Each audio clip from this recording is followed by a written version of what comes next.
Hello and welcome. Today we're going to be baking a little bit of bread. Enough people have asked me over the sort of months and years that I've been baking bread, and I thought I might put it on camera for posterity. Why not? So I've baked quite a few loaves of bread, basically the same loaf every time. We're talking round loaves, boules as they're called, kind of look like that. And I'm just going to take you through the process. It's not overly complicated, but it's quite process heavy, and there's certain things which are kind of nice to know and nice to kind of figure out before you get started. So the first thing is, ingredients. And as it says here on this book, that kind of really set me off on a good journey. Flour, water, salt and yeast. Those are the only ingredients in the bread that I like to bake. Now when you look up bread recipes, you'll get all sorts of various different recipes. Different ratios of water to flour, additions of sugar a lot of the time, or honey, additions of butter, oil. You might also get herbs and sort of added stuff like that. You might get semolina as well. And then you've got the different types of flours to play around with. So you've got spelt rye, whole grain. It all can get a bit confusing. And the confusing thing about bread for me when I got into it was that these recipes are very, very similar, but supposedly different. And they say to do different things, which kind of contradict each other. You've got to handle the dough in a certain way to get X result. But then someone else will say to handle it in a different way to get the same result, or vice versa, if you see what I'm saying. You've got to handle it very gently, you've got to punch out the air, you've got to fold it like this, you've got to develop the gluten, you've got to have less gluten, blah, blah, blah, blah, blah. All sorts of confusing things. Hopefully this will at least kind of open up a discussion about these things, primarily, but hopefully give some clarity as well. So ingredients. I tend to just stick with bog standard white flour. You don't need to buy Mr. Bread flour in the flour aisle. Basically, any flour is kind of okay. Self-raising flour has the addition of leavening agents, raising agents, so those aren't necessary. But here, just like typical flour, and the thing you've got to look out for is protein content. That's basically the only thing you care about. So here we've got 12% protein. That's pretty middle of the road. If you were to get a strong flour, a high protein flour, a bread flour, it might go up to sort of 14 grams. And conveniently enough, this is per 100 grams. So you might talk about percentages, grams, it's kind of the same thing because it's in 100 grams. So 12% protein, 12 grams of protein in 100 grams. That's a nice number. In the book, flour, water, salt, yeast, that's what they suggest as well. So that's not complicated. If you want to get into other flours, you can give it a go and see what you think. If you like the dealing with that dough, then go ahead. Certain flours, the reason I go with white flour is because it's got the most consistent, essentially hydration and dough development, I would say. So whole grain, for example, when it's milled, it keeps all of the kind of the casing and all the bran and everything, which absorb water. Now, as you'll see, as I'll come to explain in a bit more detail, bread is essentially, the outcome of your bread is really crucial to nail down the hydration. And the hydration, very simply, is the weight of flour to water. So it's done a percentage. So you might have 70% hydration, where you have 700 grams of water and a kilo of flour. In the bread I'll do now is going to be 78% hydration, so you can kind of round up to 80%. It does, that 2% sounds small, but it actually does make a bit of a difference. But as you mix the dough, you do actually incorporate a bit of water as well, so you can split hairs, but then let's not go into it. So white flour gives a very consistent hydration, very consistent dough development. It's easiest to handle. So I would start with that at least. If you like the flavour of other flours, go ahead. Spelt and rye have much less protein content. Whole grain has the same protein, but it absorbs more water. So you've got to add more water to compensate. So the handling of the dough becomes very difficult or becomes different. Spelt, rye, and all those other types of flours have less protein, so less structure, less dough development essentially. So those doughs, they're kind of getting into the realm of more of like a batter in a way. I mean, they can get a bit soupy and a bit hard to manage. And when your hands are covered in dough and you're getting frustrated and the dough isn't coming together, you sometimes might regret having chosen, to incorporate more spelt into your dough. Anyway, that's a big tangent on flour. Yeast, again, you'll see instant, you'll see easy mix, you'll see fresh, you'll see all sorts of different stuff. Basically, none of that matters because when you go into the shop, you might only find one type of yeast. So if they stipulate, oh, you've got to get instant, well, I've only got easy bake or whatever, whatever it says on the tin. Essentially, it's all the same thing. It's all yeast. It's Saccharomyces. It's all the same thing.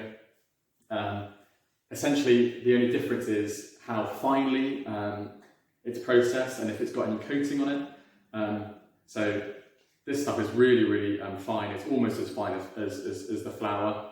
I'm not sure if you can get this gist there, but it's very fine. And that's what you want. So essentially you want a fine yeast.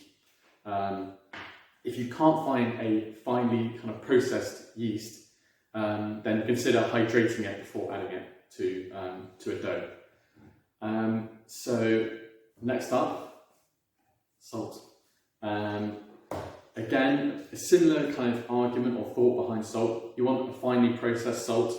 You can do that yourself, obviously. I've been there with the pestle and water, grinding down a sea salt. Right now I've got just kind of normal kind of anti-caking salt. I wouldn't stress too much about the salt. Best of all is probably, hand ground salt, whatever, sea salt. But don't stress too much about it. So, similar with the yeast, get what you can get, use what you have. It doesn't really matter too much. If there's someone out there that can taste the difference between instant and easy bake or fresh, if there is a baker out there who can taste the difference between fresh and instant yeast, fantastic, but I'm not one of them, nor are you, so it doesn't matter. Next up, water. That's pretty uncomplicated. It just comes out of the tap. The only stipulation is that it's got to be at a kind of semi-specific temperature, but not particularly.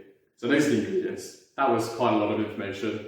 Hopefully not an overload. A bit of a rant as well in there. So we've done a bit of ranting about ingredients.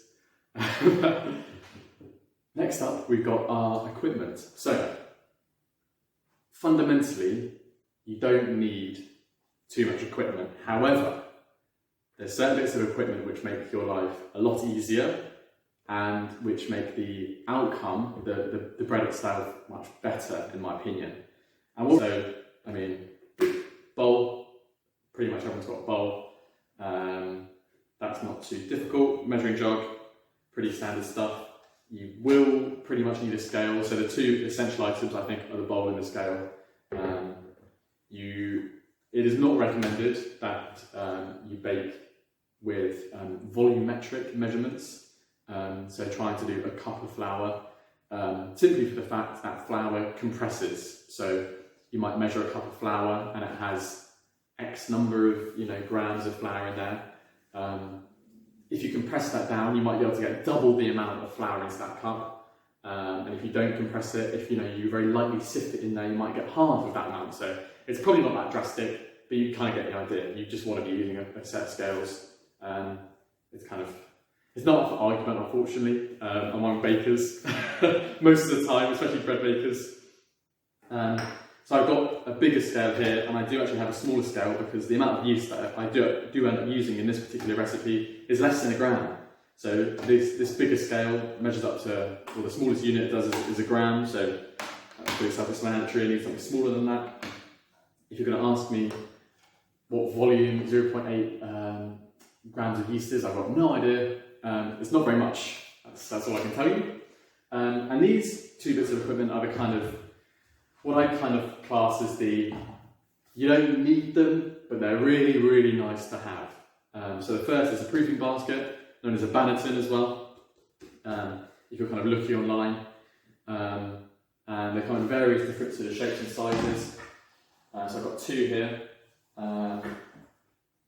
And what you kind of do is you kind of line these with flour, and you don't ever kind of clean them or kind of scrub them or brush them off or anything. You just keep the flour in there, and over time they kind of develop a nice, I mean, it sounds a bit weird, but you kind of get like a bit of a floury crust on there.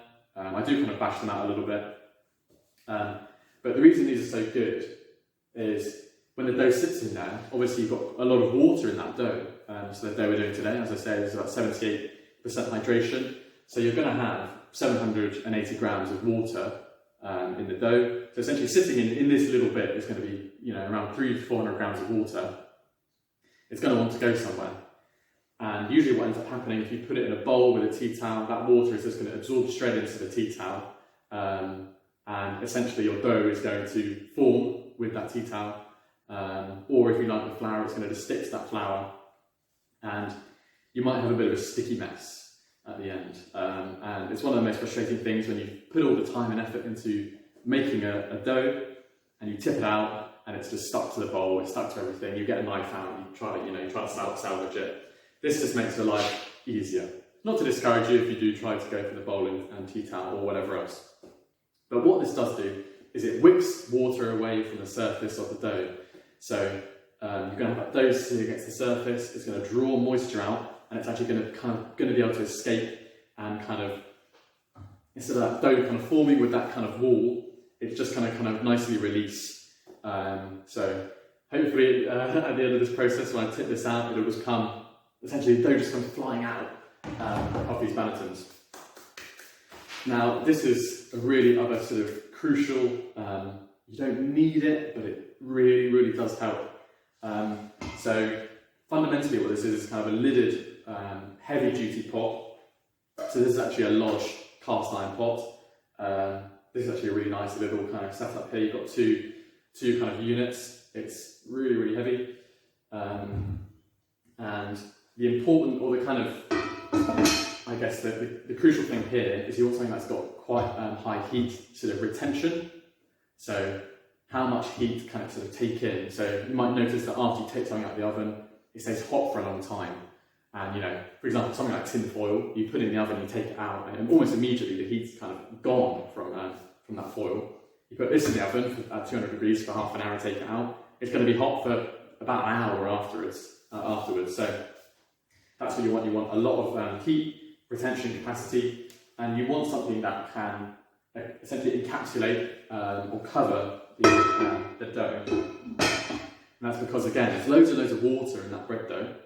So when you put it in the oven, all that water is going to evaporate, create steam inside here, and what that steam does is it prevents the crust from forming. So if you think about browning, if you think about if you're frying something, or if you're browning some onions or browning some vegetables or whatever it might be, if you've got water in contact with that food or with that surface, browning essentially won't happen. It won't start.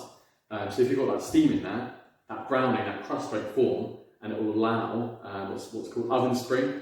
It will allow the dough to expand, and then there's a mixture of so the heat expands the gas that's trapped inside the structures in the bread, and also to an extent the yeast is heating up, so that last bit of yeast is going to start producing a bit of gas as well.